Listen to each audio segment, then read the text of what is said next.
Okay, let's get started because we have a great presentation today, much better than last month.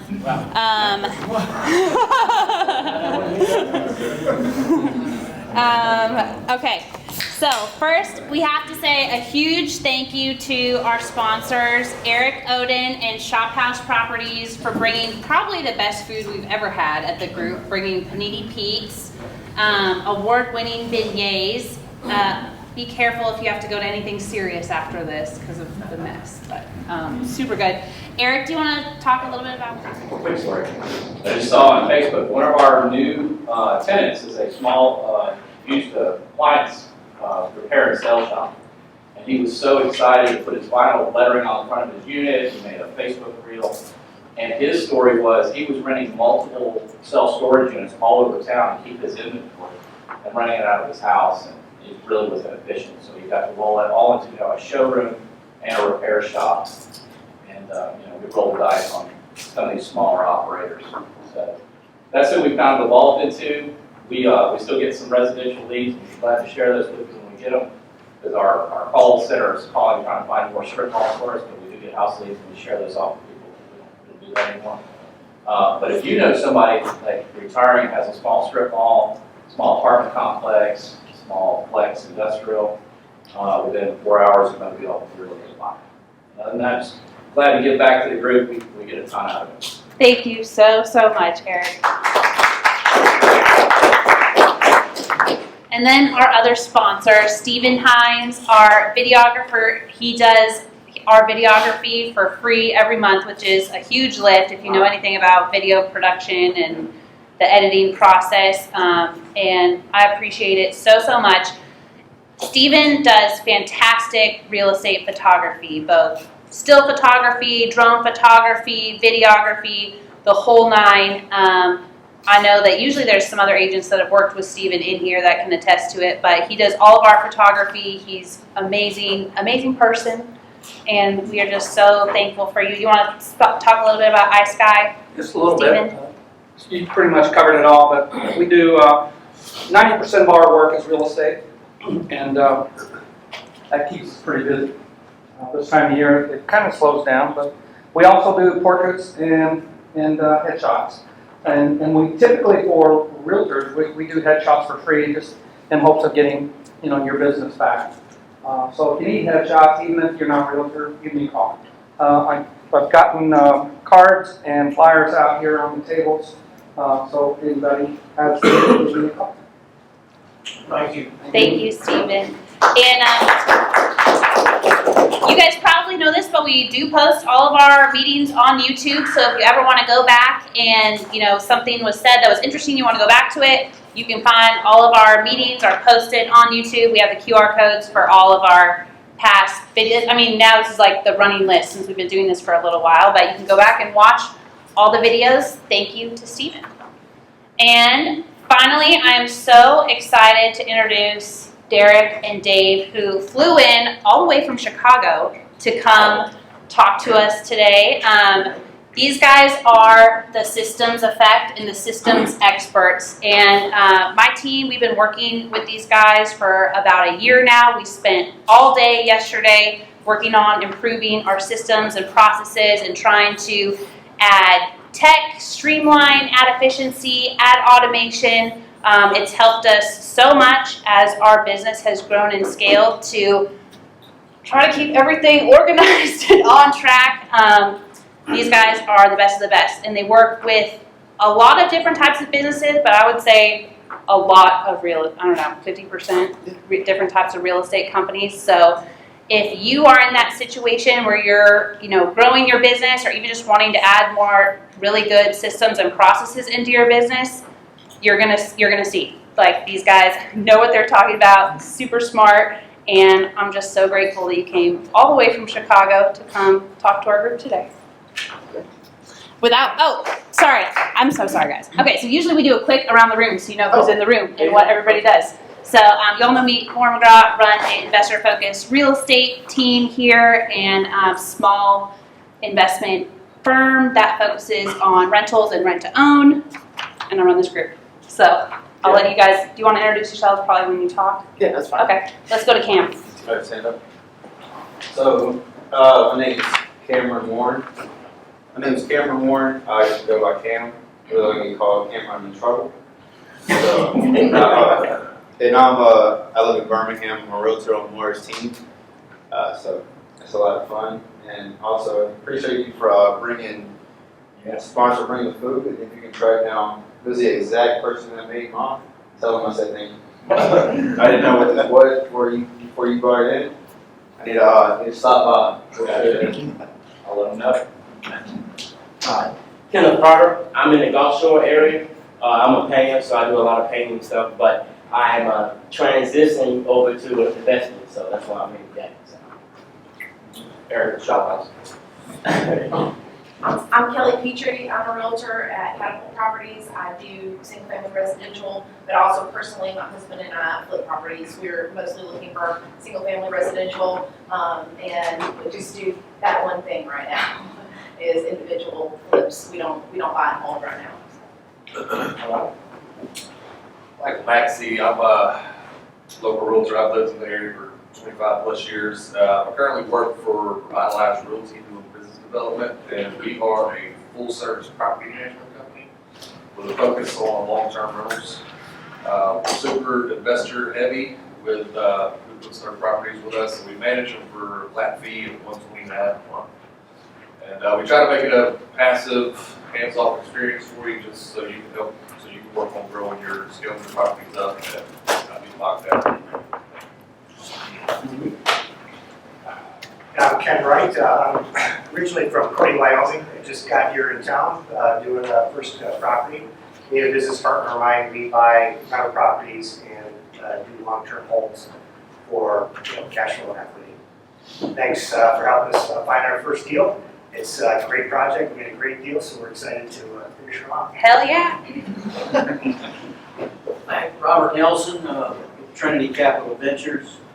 We focus primarily on private money lending and institutional hard money lending.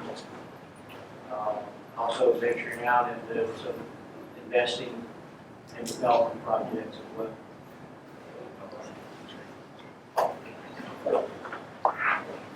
Hi, I'm Rob Shell. Go Bears. I'm from Chicago, and I came down here from college, and I pretty much haven't left. I still have a condo in Winnetka, and I try to visit there as least as possible, but I have a lot of family there. I love it down here, since it's 46 degrees there today. I think you guys are psyched when you walk outside, and okay, it's not so bad. That's my exact words. So, I'm a tax advisor for commercial real estate. I'm building a business. I'm very interested to hear what you guys have to say. I'm going through all the pains of growing, building formalized systems. Some of them I think we're off to a great start, but I'm always willing to listen to new ideas.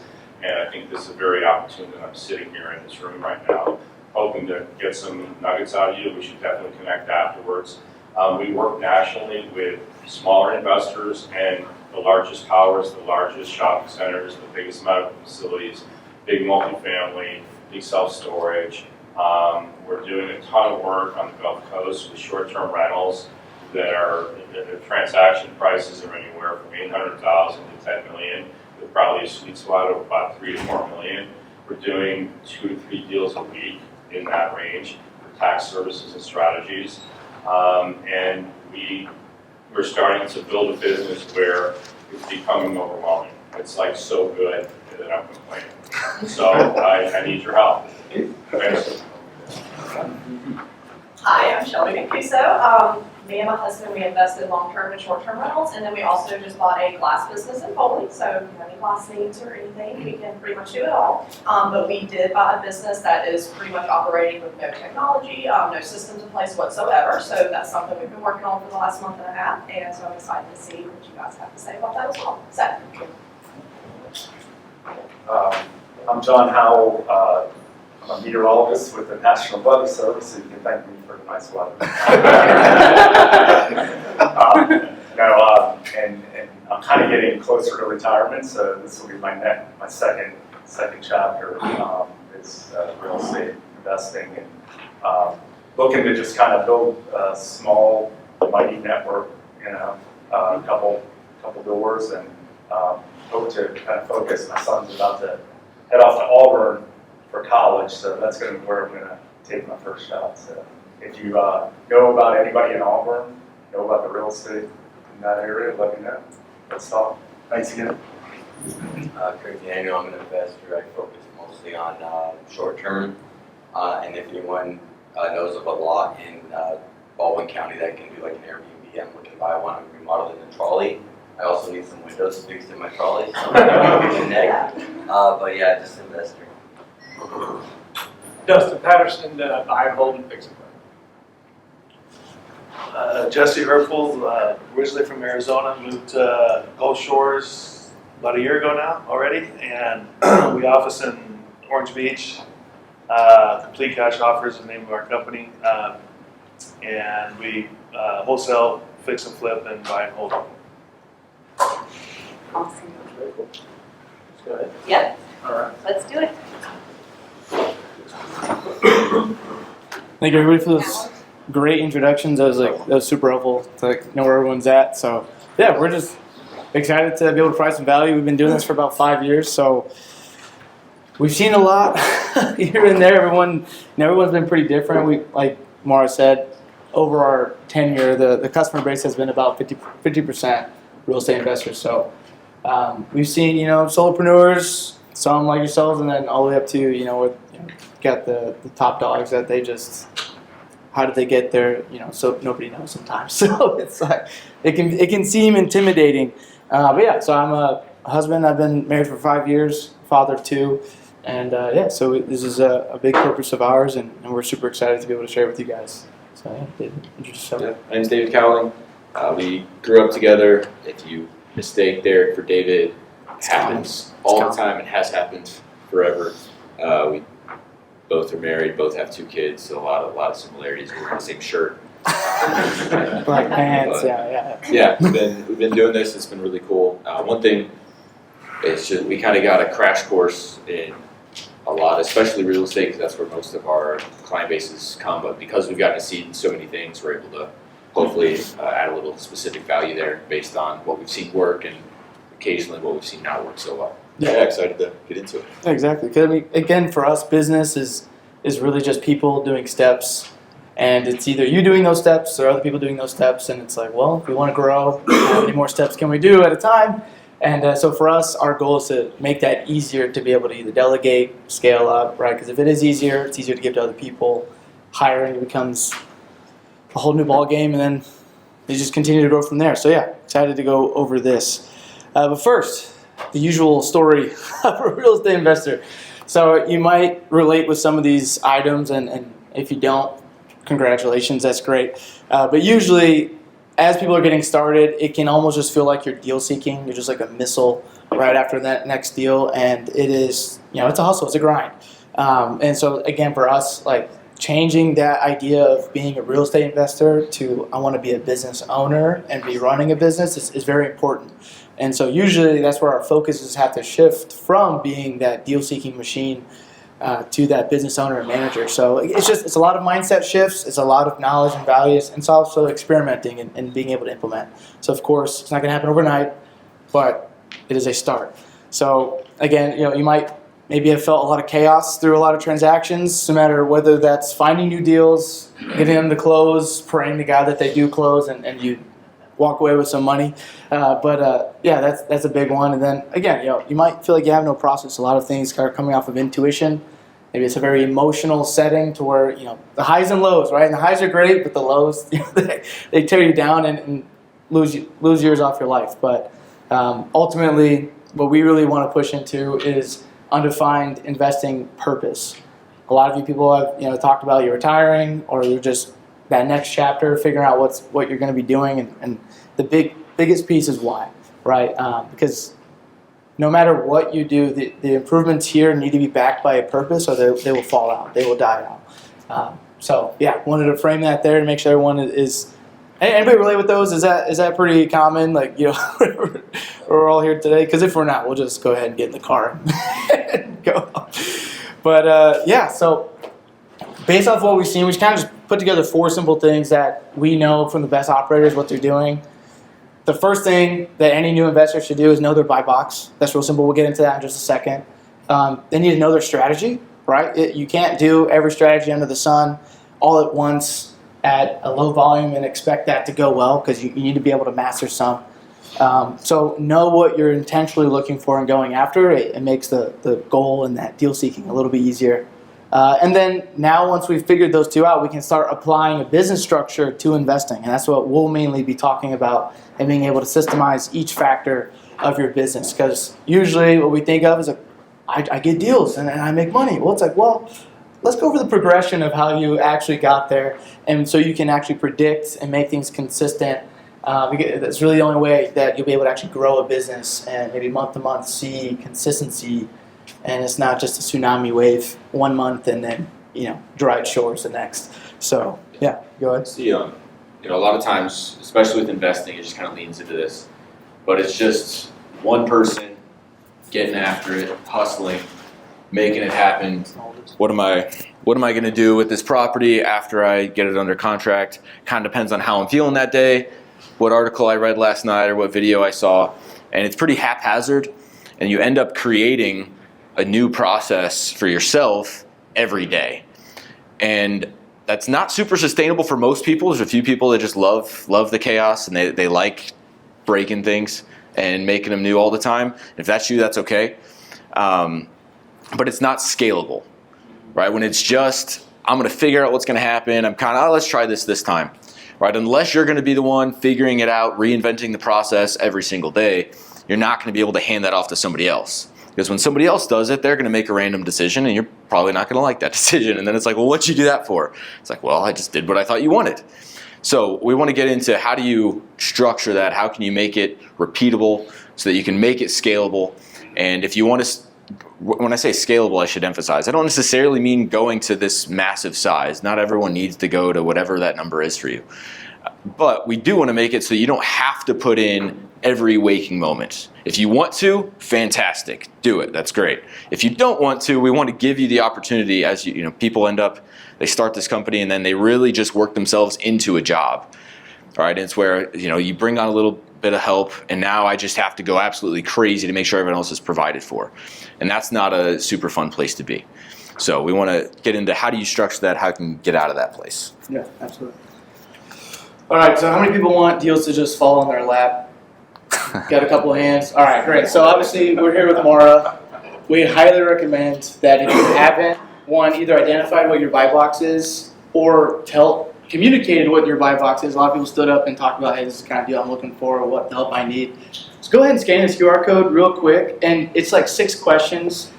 Most of it's just your contact information, and the other side is just, what are you looking for? And it's going to be sent tomorrow. Again, her team is amazing. We were just with them yesterday. Their entire goal is really just to help clients find deals.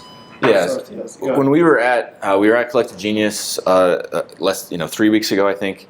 Yeah. And it was funny because one of the big things, everything kind of comes in waves. People get excited about something. Yeah. The thing that people are excited about was agent outreach. We got to get our agent outreach. We got to source deals from agents. And then we're here with Maura. It's like, oh, okay, so we got a group of investors. Let's try and make those come together a lot easier. She wants to give you deals. You want deals. And if they're bad deals, just tell her and don't do it.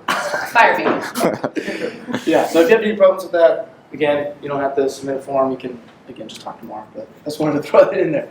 Yeah, go ahead, Dave. Okay, so the presentation we're doing is definitely investor focused, right? So, we can talk about other stuff differently if you'd like. This is kind of the standard, what we call the overview, right? The revenue model, right? Your business pipeline, SIPOC, whatever term you prefer. This is typically what it looks like. And if I know it's a little bit small, but essentially your marketing and lead generation, once that lead comes in, right, the end of that process is usually lead received. Right, that's also the start of your next process, which is to qualify the lead. If you're doing, I'd imagine, how many of you, if you're an investor, you're going on in-person appointments? Yes, no? Good, it's usually the norm. The point of qualifying the lead is making sure you're talking to somebody who's fits in what your buy box is. If they're qualified, you're going to set an appointment. The appointment set is what's going to kick off your acquisitions process for the most part. The end of that, hopefully, is contract signed, right, if it goes really well. From contract signed, if, this is obviously assuming you have multiple exit strategies, the end of contract signed usually initiates some sort of deal review. Now, some people do this earlier. For now, I'm going to leave it there because it's an example. The point of deal review is figuring out, A, is it a good contract that we know we can actually do something with, that we can commit to? And then B, which of our exit strategies is going to work? So the ones that I have up there would be, you can see you got wholesale, novation, you could go straight to wholesale, flip, or keeping it as a rental. Those are just kind of some of the standards. And then obviously each one of these is going to go and you'll have your clear start, clear stop. Now, most of you, probably everybody here, if we're being honest, you know that this is what it looks like, right? Maybe you wouldn't have visualized it exactly this way, but if I asked you, so where does it start, walked you through it, you would have given me basically the same answers because that's kind of how it goes. Where it gets tough usually is when you're trying to get out of those seats. Right, and as you're trying to grow, you're like, I want to do more deals. Well, how do I do more deals? Well, you got to do this a lot more times. How am I able to do that a lot more times? Well, probably you need somebody to help you. What we want to help you do, and at least talk through some, is A, can you make it easier, right? Can you automate it? Can you use some different softwares that are going to make your life easier? But B, if you're going to hand some things off, what should I hand off? Right, because a lot of times what happens is it's, well, I need help. So we're going to hire an assistant. The assistant's going to come in, follow me around, I'm going to throw some things over my shoulder, you're going to do those things. And what ends up happening is now, instead of one person doing these 15 processes, you now have two people doing both of the 15 processes, and it just kind of depends on what you're excited about that day, what you're not. They figure out some of it. If you can structure, you're going to do this process or this piece of this process, it can give them a lot more stability. It helps paint the picture of what success looks like for them. Shockingly, right? Most people don't wake up and say, I really hope I suck at my job today, right? Right? It's happened before, I'm sure, but that's not the norm. Most people aren't trying to actively sabotage, right? Most of the time, if they're sabotaging, they're doing it passively. So if we can show them what success looks like, they might still suck, but at least they're aware that they're not meeting the expectations, and you're aware that they're not meeting the expectations, which makes that conversation a lot easier. It also makes the potentially uncomfortable conversation a lot faster, right? So now you're not wasting twice as much time because you've got to watch them do it, fix it, do it again, right? And then you got to eventually get rid of them, bring somebody else on, or you just stay at whatever level you didn't want to stay at. So he'll get into talking about So we want to take the next 5 minutes and do a little exercise. Everyone is going to be able to participate on their own.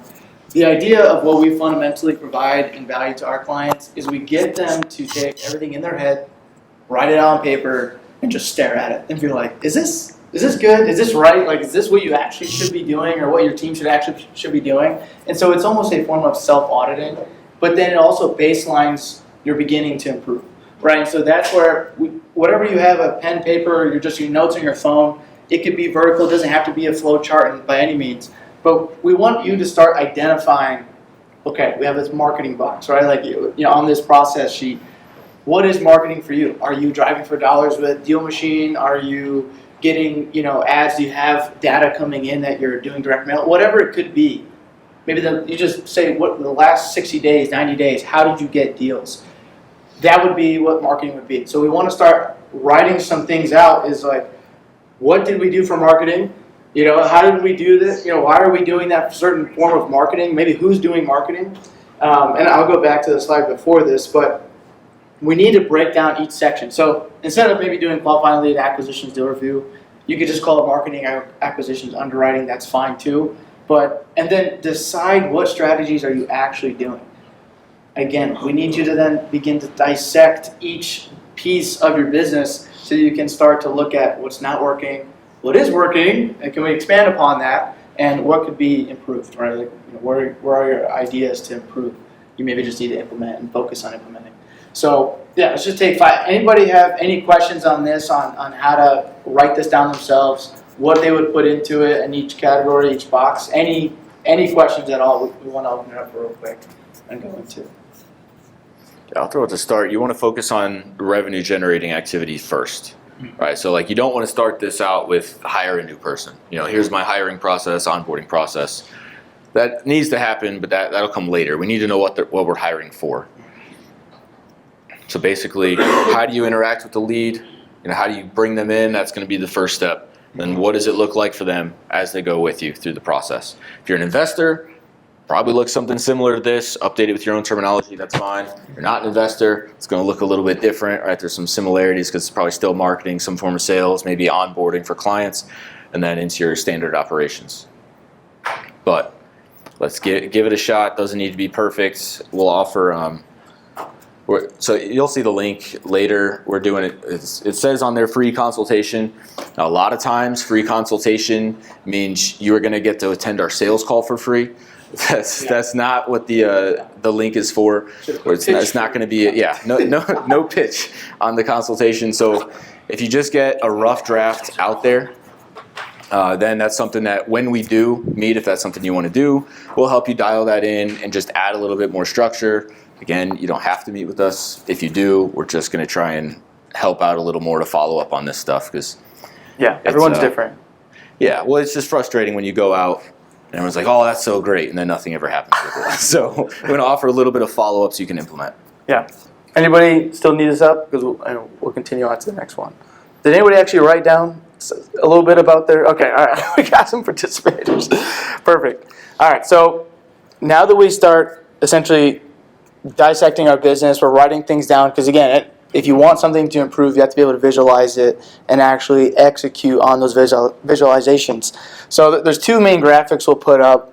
And again, it's just a progression of how do I get what I do to be consistent and be able to have someone else understand it. You know, it's like the old, well, if I'm going to present on something, can I present this to my family and it makes sense, right? Can someone close to me or anybody, any stranger, understand what I do? Because if they can't, and it's so complex, it'll never scale, it'll never grow. So to be able to do that, breaking content or processes, steps down in this form can be helpful. And it causes, it's not the most important thing. It is a progression that we'll get into in a little bit, but we wanted to hit over this because as you're going over your overview of your business, you need to know, like, what are you doing? What is everyone doing in the business? Like, you know, I know with project management, it can be a scary thing sometimes to be like, what does this project look like start to end?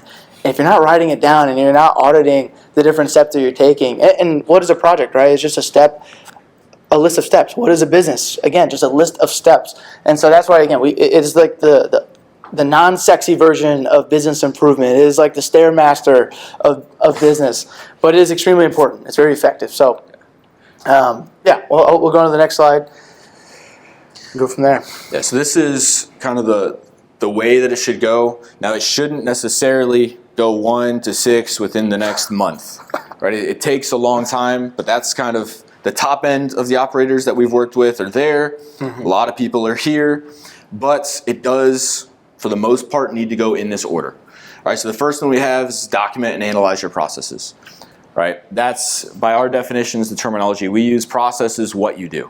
Okay, so it's just the steps, right? We'll get into the SOPs or the procedures in a second. You'll see procedures are how you do it.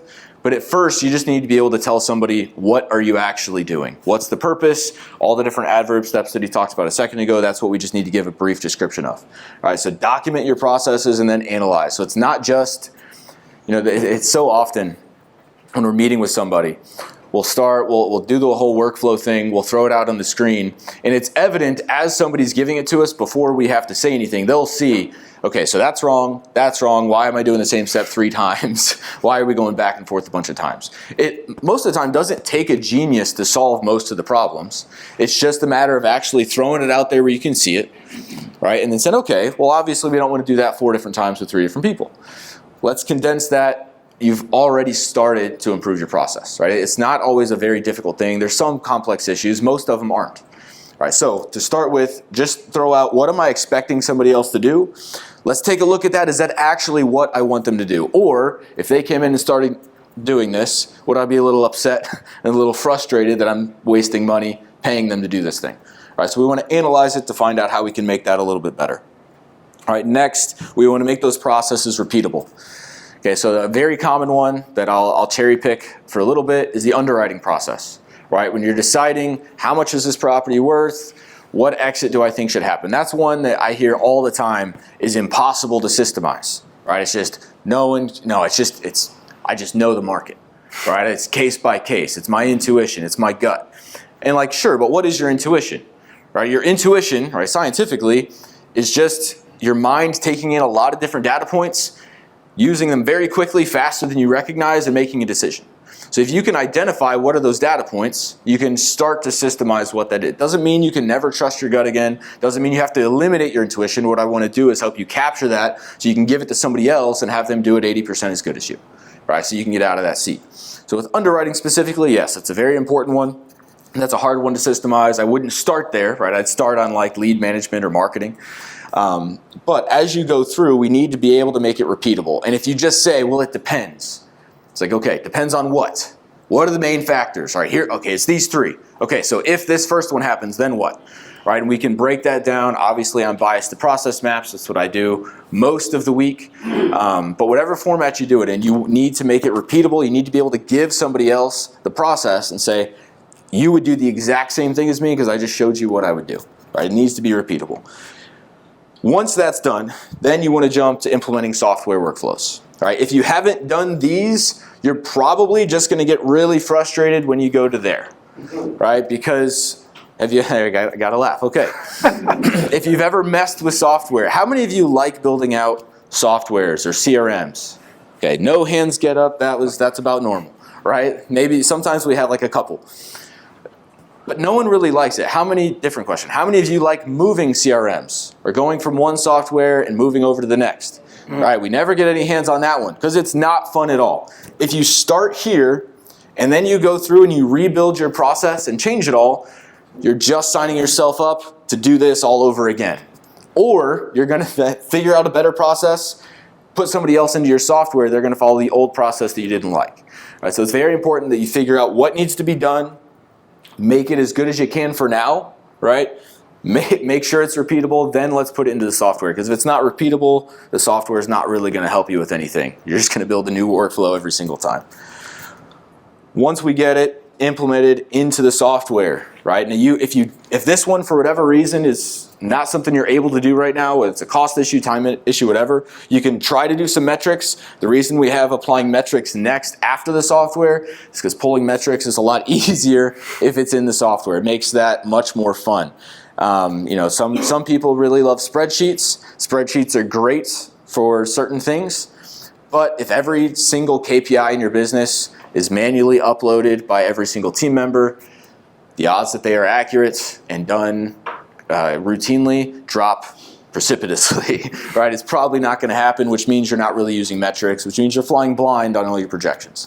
All right, so we want to implement software workflows next, then apply our metrics and expectations if at all possible. I'll just highlight that expectations for a second. When you give somebody a metric, it's not just here's what I'm tracking in your process, like I'm saying how many times you do X task, how many times you do Y task. You also need to tell them what the target is. Right? I'm going to give you X number of leads. From those leads, I expect you to set X number of appointments. Right? So it's not just how many appointments did you get today? Great, you got one. They might think it's great, they got one. You might be thinking in the back of your head, this guy's horrible. I expected 4 when I give you 40 leads. Right? So they need to know what those targets are so they know what success looks like. And again, it's going to bring that up to you sooner as well as the coach to say, okay, so they're performing at 25%. Right? We need to get this up and we need to get it up quickly. So make sure those expectations include their goals. Right? I had something for 4 too, like we were just talking about with Cam yesterday. I mean, everything to do with sales, leads, numbers, that especially on the front end of your business is always a funnel. And I mean, I know a lot of people know that. But there's always a progression of, man, I got a lot of leads, a lot of new leads, but they went to, how many were actually qualified? Well, how many of those qualified actually turned into a deal? And you just start to see it shrink into that funnel, and that's normal. That's expected, right? But what we do when we don't have those correct expectations and those correct number progressions, we start to think that every single lead that comes in through our funnel should have been a deal, and I just suck. I'm not doing this right. But if we don't have the right expectations on, here's a new lead, this is what I can actually expect out of those new leads, going into that qualified lead, going to an actual deal or actually something that will make you money, then things start to get a little easier, right? When those expectations and you don't start beating yourself up all the time and or your team, right? Right, Maura? Right? So again, we systemize our business. We started coming up with a plan that is able to be repeated to where consistency is instilled. We have software that's backing us, making things easier. We know what we need to be doing on a daily basis, so it's not just running around with our heads cut off. Well, now we need to be able to give this to someone else. And so SOPs, training, that is that next stage. Once you can do it, if you're bringing on new hires, if you're bringing on a team and you're trying to grow or trying to get out of seats, you need to be able to create that plan for someone to be able to learn and for you to not be stuck with everything inside your head. If you bring on somebody new in your business and they're like, all right, what do I do next? I tried to do that, it didn't work. And it's just this constant hamster wheel of questions that will drive people insane unless you're just that person that gets a lot of validation from solving everyone's problems all day long and answering all their questions. There are some. I think most of you would rather have some type of digital resource that your team should go to versus you, right? Because your time is better spent doing the bigger things, taking on the bigger risks, and solving the bigger problems. So we can go over that later. It is not always needed. There is some level that can be useful now for most of you guys, but at full scale, it can look like full-out LMS training models for extremely large teams. But 1 to 5, everyone has that intrinsic knowledge just dealt among the masses. But as you're pushing past 6 and going to 10, that's when you really need the training and the onboarding to be put in place. So, any questions on this? Just real quick. The SOPs, if it's just, how many of you, when you came in, if I just had a stack of papers, said, all right, today we're just doing a workshop, your assignment is to read this entire stack of papers and then do whatever it told you to do. How many of you would just walk right back out the door?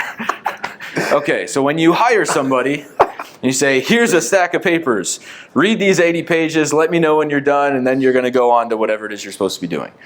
That's not a great onboarding experience. Most people aren't actually reading that. They're certainly not retaining it. So your SOPs, everyone, that's another one of those things. No one really likes the term SOP. No one just hears SOPs, oh, nice, right? It's always just you can feel it in the room. SOPs should not be that dead. They don't have to be the most exciting thing in the world, but they shouldn't just be this really long list where you're basically signing up to read War and Peace except there's no good parts in it, right? So don't create those written SOPs just because you feel like you have to have them. There's a lot of other methods. There's a lot of ways to do that now. You can incorporate videos. AI makes this a lot easier too. Don't just type into ChatGPT, make me an SOP for this role, because that's not going to be good either. We've seen that. But through several different learning methods, you can make those something that are actually helpful, and they remain what he's getting to at the end. They remain a resource to your team beyond just the initial hiring and training path. Right? It's something that they should be able to go back to, ask a very specific question, get a very specific answer.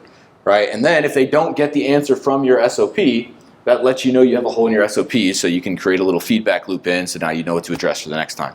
But it shouldn't be something that's just absolutely awful. It doesn't have to be the most fun thing in the world, but it shouldn't be something that everyone in the world hates. So, I'm glad you kind of dove back into that, because it made me think of a certain characteristic that I think everybody in this room probably carries in some shape or form. How many like solving their own problems? Like you would say, if there's an issue that comes your way, you are ready, like, oh yeah, I'm going to solve that. There's nothing that's going to hold me back, blah, blah, blah, right? Like, of course, I'm just going to keep saying things that you'll agree with. But everybody in this room is an entrepreneur by heart, right? You look at any challenge, you see the masses, you call it the sheep. I don't know if that's degrading or not, but and you want to be different, right? You want to be elevated above that.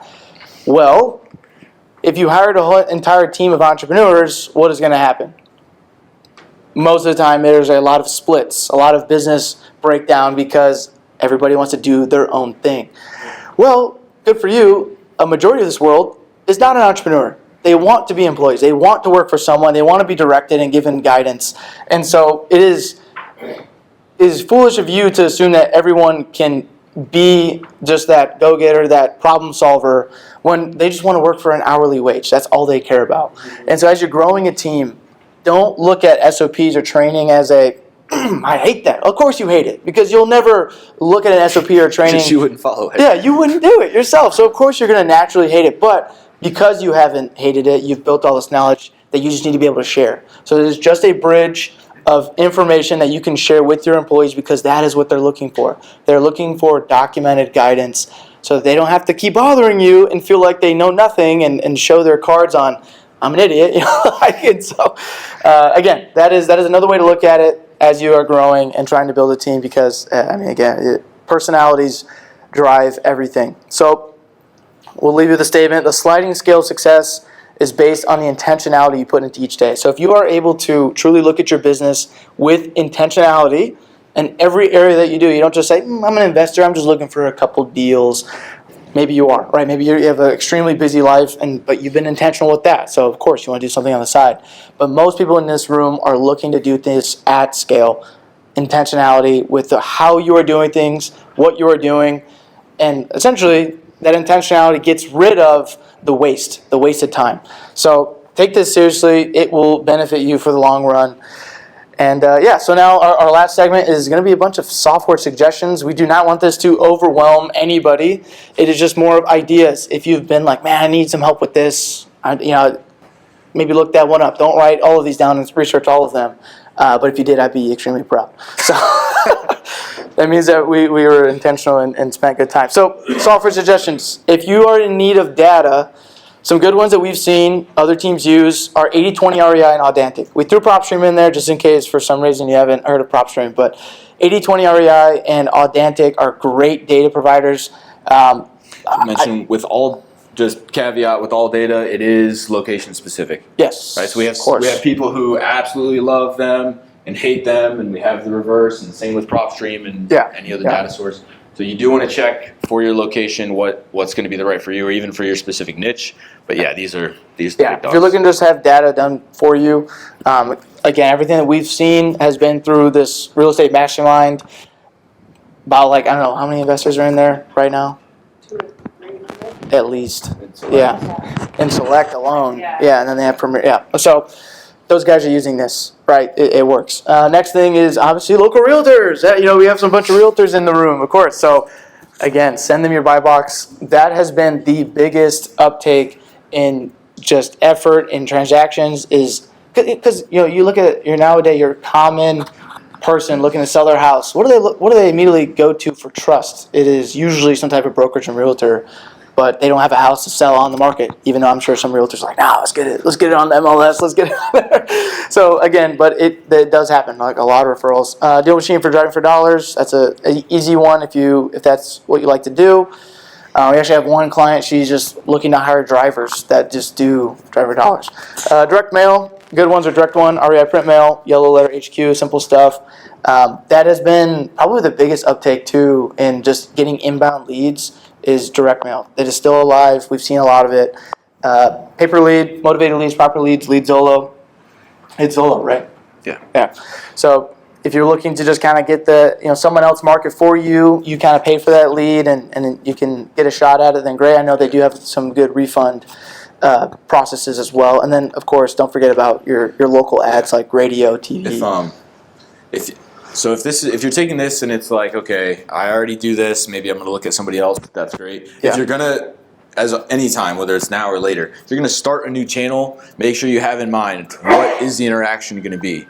We have people, unfortunately, who, it's like, all right, all of a sudden now we're going to do, you're going to use your pay-per-click, your PPC, which is usually a little cheaper than the PPL, but they have no one who even knows where the web form goes, right? Which is obviously, when you say it out loud, that sounds ridiculous, right? But stuff like that happens a lot. Or I have a guy last week, his PPC gets sent to his personal email, right? He has a lead manager, right? So his lead manager has to wait until he has the time to check and see that he got this email. Then he forwards it over. That's obviously not a good process, right? That's not a good system. So if you're going to start something, make sure it's very clear, because that means his lead manager has almost zero shot, because typically, PPC is usually a pretty highly competitive lead, right? They usually filled out several different forms. So if you're going to do PPC, you got to be the first one to them most of the time, right? So if it's going to sit in your inbox for 8 hours, you're probably not going to win. You probably shouldn't do PPC if that's what you have to do right now. So just make sure you're taking into consideration, if you're going to use one of these different channels or different softwares, what does that process look like? Can I accommodate that? Is that still going to perform in our system? Or do I need to wait on this or adjust my system? All right. And then as far as lead management CRMs, how many people have a CRM that they work off of? Okay, perfect. an all-in-one solution. I don't know if you've heard of Resimply. It's just it's really good. If you're looking at entry level, I just need something that I can follow a quick process on. Resimply is definitely going to be. We've seen people doing over 100 deals in Resimply, and it's like, well, the name is there, Simply, right? I want something extensive. They have a lot going on for them. It was built by an investor that was like, there's nothing out there for me. I want to build my own thing. So, and it's been very successful. In CG, like over half of CG is using Resimply. Obviously, you want something more advanced. Or a Salesforce guy, Left Main is great, a good starting point. We have seen some killers use Follow Boss. It's pretty simple. A lot of communication perks. And then as far as simple dialers, like if you don't want to use your personal cell phone anymore, you can start using smartphone or Ring Central. And then a quick option, please make sure you're checking your number if it's coming up as spam. I even have like Better Business Bureau calling me and I'm like, you guys are coming up as spam. How are you gonna, like you guys are, it's a, whatever. The easy way to fix that I found is there's a website called firstorion.com. You can register a number on there for free. It literally fixed my spam, like my number coming up as spam immediately. Not saying 100%. I haven't tested 100 numbers, but it does work. So, while we're talking about carriers, a random tip that works pretty well. If you're making an outbound call to somebody who you haven't called or texted before and is not going to have your contact saved, if you send them a short text with your name in it, even if it's automated, as long as it's coming from the same number. Most carriers, you've probably seen this, right? Where it says, you get a call and it says maybe, colon, and then whoever's name. So if you send a text and even call 5 seconds later, most of the time that'll work, which increases the odds that whoever you're calling picks up. It varies as far, like how much it increases the odds, depends on the area and the specifics, but it always does have at least a slight uptick. So you don't have to do that, but that's something if you're struggling with that pickup rate, throw in a short text with your name, because they pick up better when it says, maybe it's Dan, than when it's just potential spam or 10 digits. Perfect. Yeah, so right now Resimply has like a free month thing, by the way, too. So if you are looking to elevate CRM, please feel free to scan this QR code. They have a free month. You can just check it out, see what they're doing, see how they're structuring things. But if you have any questions on that, please let me know. I'm happy to connect you with that team as well. And then transaction dispo, again, Resimply does dive into that a little bit, but if you are going to get contracts, DocuSign, I don't know how Alabama is with some of the trust that you guys have, but if people like signing paper or they like signing digitally. But again, DocuSign, real simple one, MailChimp. If you need to find more buyers, Investor Base is going to be your best friend. Investor Base is relatively new. I don't know if you've heard of Investor Lift. Investor Base kind of popped up as a competitor. They have been much cheaper. In fact, anyway, there's a lot of back and forth that probably don't care about that we can get into. But we've heard a lot of good things about Investor Base. Daniel McClam is the guy who made it. He's a nice guy. So that's something, again, just worth checking out if you're trying to source those buyers. It's got a lot of cool features, right? Again, obviously it's better in some locations than others, but I've probably heard 95% good things about them specifically. Yeah, and everybody we've worked with is doing Facebook Marketplace and Facebook groups. Just be careful that you don't get a seller that's like, wait, that's my house. I'm going to report you, because they will immediately, you can't even dispute it, shut your Facebook Marketplace account down. If for whatever reason you're not disclosing to your seller what's going on, probably a problem, right? But definitely don't post it on Facebook, right? Without them knowing. Right? Yeah, that's a big one. set But good you should be using expectations. Facebook if you're selling off market. Oh yeah, and then project management, which we love talking about all the time. ClickUp is a fantastic one. We've seen a lot of people have some success with that. Really, again, it's just everything you're doing is just task management at that point. Job Tread's a really high level one, depending on how busy you want to get with flips. Flipper Force is just kind of that all-in-one investor starting solution where you can kind of analyze deals and then throw in the project that you need to complete with that. And then Company Cam, right? So if you are looking to easily communicate what is going on in the property visually and then document that, Company Cam will be a good one. Does anybody use Builder Trend? Right, perfect. thanks. So we don't have Builder Trend on here on purpose. If you're doing flips, the only time I ever hear anything good about Builder Trend is from some new construction people. Yeah. Starts to ends. But Builder Trend, for whatever reason, it's become the name. I mean, we used it back when we were doing construction in college. It's just not a great experience, and it costs a lot of money. So I'd recommend not going on the Builder Trend sales call. Job Tread is a lot cheaper. Company Cam, just to give you a little info about these, Company Cam is really cool because it keeps it pretty simple. You go in, you can take pictures across the team and do kind of short task lists. And Company Cam integrates with a lot of the other systems. Right, so like your contractors might be in Company Cam, like if you have a GC, your contractor might use Company Cam. They don't necessarily need to use the rest of the stuff, so it allows you to assign some tasks, allows them to give updates without an extreme undue burden, but it gets it out of like the WhatsApp messages or the text messages that I'm sure you always follow up on and know exactly what's going on and everyone's on the same page. So yeah, FlipperForce is a little bit bigger. ClickUp, this is more of a task manager that you can use. It's a lot more flexible. So we like ClickUp. That's what we use personally. Obviously, we have a little different company than you're probably doing. But ClickUp or Asana is another common task manager. Those ones can be very flexible. All right, so it's not going to be specific to project management unless you build it out that way. All right, but if you do want to just get started, a lot of times, like Asana is a pretty entry-level thing. There's not a huge learning curve with it. You just want to make sure it's very clear as you go through. So anyway, a little bit about those. Yeah, all right. So again, we're literally the worst salespeople, so do not be afraid of any type of sales objections or resistance. We literally just want to help because everyone's business is different. We are happy to meet once or twice right off the bat at any time. Obviously, I know it's holidays, but please feel free to scan this QR code, check out our website, and there's a Calendly link on there. Look whenever. Happy to provide some value to you guys and make sure that whatever relationship interaction we build, it is a mutual one for you guys. Because we really like to pour into people. We're not our customer base is literally solopreneur to like 300 employees, and we're not like everyone's like, oh, who do you prefer working with? It's like we just like helping people. We really just do. So. Yeah, we are the best people we are just we aspire every day to be like Christ, and that is no joke. So you will have to. Yeah, we keep saying this. You will have to ask us for numbers. Oh, so it's not like we keep hammering that. It's because we've been to a few different events. It's very annoying when people get up and do a sales pitch the whole time. Yes. We just really hate that. So we're not going to do that to you. Yeah. So all right, that's our presentation. Yes, sir. What are the deliverables for consulting engagement? My expectation would be you're going to walk me through the business processes of various elements of my business and come out with a lot of, like the first slide you had, it's going to be a lot of documentation and flow charts. Am I correct that that's what the deliverable would be at the end of a consulting? Yeah, that would be the tangible digital version of the deliverable for sure. Yeah, the way that we document stuff, I typically handle the process mapping. That's where we start. So on the process side, and if you're going to do this yourselves, totally fine. You want to focus on the what, right? So what's going to be done. You don't want to go into a ton of detail on process maps because then they're 8 miles long and no one's going to use them and it's not very helpful. And then from there, we build SOP outlines that match your process.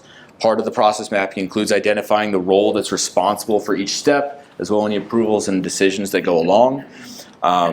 So from that, we build your SOP outlines, and then we work and help to collect the content. We format all that into, if you're using like a full-on LMS like Trainual or Playbook Builders, we have some good relationships with them, so we build stuff out there. If you want something that's a little bit lower scale, then you can build out even as simple as like Google Docs now is somewhat functional for SOPs. But yeah, collecting videos and all that type of stuff is what it looks like. Yeah. How about like working out deliverables for VAs that would be looking to hire and getting the information captured?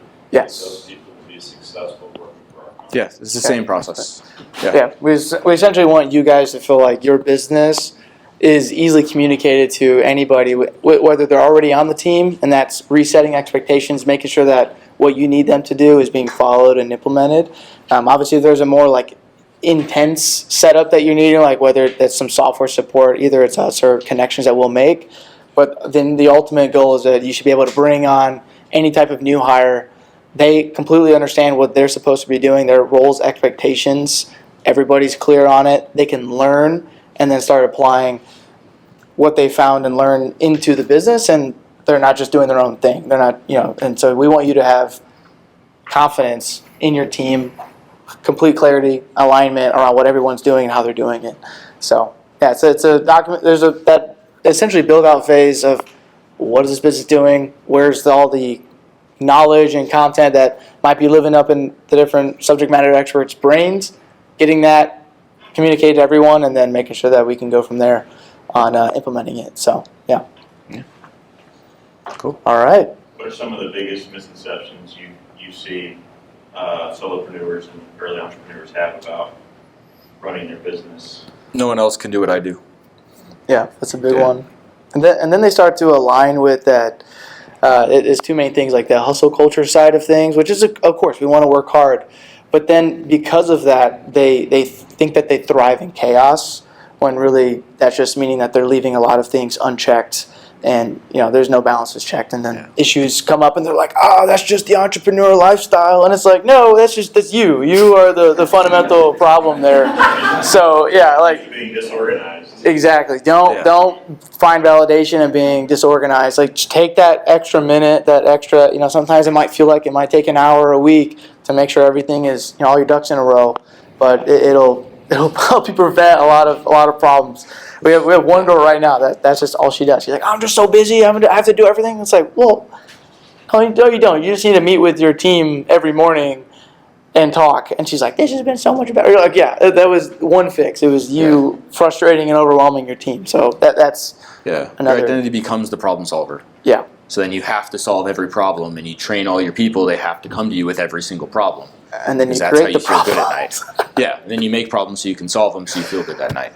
Yeah, it's great. And the hustle culture, like we have a guy who, he just installed a gym at his office so that they could work out at night. And it's like, he wants to say that he works 100 hours a week. So he's just finding ways to be at the office more, just to say that he works 100 hours a week. It's like, I mean, why? Go home. If you want to actually work for 100 hours, cool, right? Do it, but be effective. If you had an employee that came in, it's like, I want to work 12 hours today. It's like, oh, okay. What did you do? Well, I worked out. I went and picked up lunch. I was like, oh, so you worked 8 hours. Yeah. So yeah, that's something that happens a lot as people are trying to grow. Is they just, I'm grinding. It's like, well, like you're doing all these extra steps just so you're grinding. It's like, well, just be more efficient. Yeah, and I'll add one thing too, because it even happened to me as I was trying to grow this business. You tend to shift your priorities so unhealthily that you actually become unhealthy in a lot of different ways. And so whether that's ignoring family priorities, ignoring your health priorities like sleep, and thinking, God, this is what the guys are doing. They're working till 2 a.m. It's like, well, you doing that is actually causing you to need to work till 2 a.m. because you're so unproductive during the day because you're tired. Yeah. You're not, you literally have no energy. And so how can you ever get out of that if your health is not the priority? So obviously, make sure that, there's a different team. They work till 8 or 9 p.m. at least every night. Oh. That's what they advertise. What they don't tell you is they don't wake up till 11. Okay, so you're working the same shift as everyone else. Yeah. So, it's just a lot of that. I appreciate the question. It's good. Yeah. All right. Cool. Anything else? You guys? Good? Appreciate it. Cool. Thank you very much. I'm going to eat a banana. Thank you guys so much. Hopefully that was helpful. Hopefully. Okay.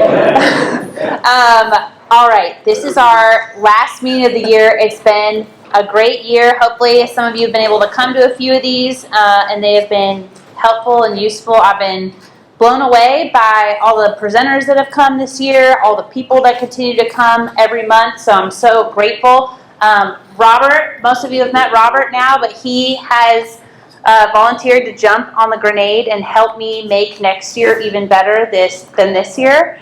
And what we would really love is, as you'll see on your handout, is a little bit of feedback to try to make next year even better than this year. It's not long. It won't take very long. If you can scan this QR code, you can fill the survey out on Google Form, or I had it right here. You can see it's not long. It's just a few questions, so we can continue to try to make this group valuable for everybody and make next year even better than this year. We've been able to I think this group has provided a lot of value. If any of you have been in the group, We've learned a lot, made a lot of good connections. So again, I'm just so grateful for everyone in this room. And in January, we will be having our annual market outlook, state of the market. So we have a few different people who are interested in presenting what's going on macro throughout the country, what we think is going to happen in 2026, and what's happening in our local community. There is so much good stuff happening in Mobile and Baldwin County. I don't know if any of you were able to attend. Mobile did a big economic outlook for 2026 2 days ago. The Mobile Chamber of Commerce, we had our national representative from the Chamber of Commerce come and present on what's going on in Mobile and Baldwin County, and it is fantastic. Overall, right now, it's been a tough year economically for the United States. The average GDP growth in the United States is at 2.89, and Alabama is at 3.2. But here in Mobile, we are at 5.2. So we are at 5.2 GDP growth just in Mobile County. That's not even counting what's going on in Baldwin County. So we are ahead of the national average, even in a tough year. And anybody who knows what's going on in this area, it is growing like crazy. We know what's happened with the big port expansion. We know what's happening with the airport. We see all these huge companies coming into our area. So I seriously, of course, am biased, love living here, but I cannot imagine a better place to be a real estate investor, to have this environment in our backyard, like an affordable place to invest, a landlord-friendly place to invest, and all this great stuff happening in our economy. It is like a blessing to live here and to be a real estate investor here. So I was fired up after going to that, and we will have a couple great speakers come in January to present some of that information so that everybody knows what's going on in our area, and hopefully we can plan to have a great 2026. And if you could fill this out and give it back to me, either online or in person, I would appreciate it so much. Thank you, guys.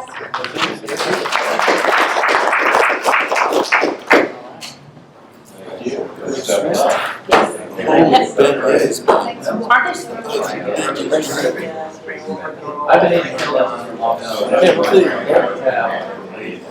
I thought that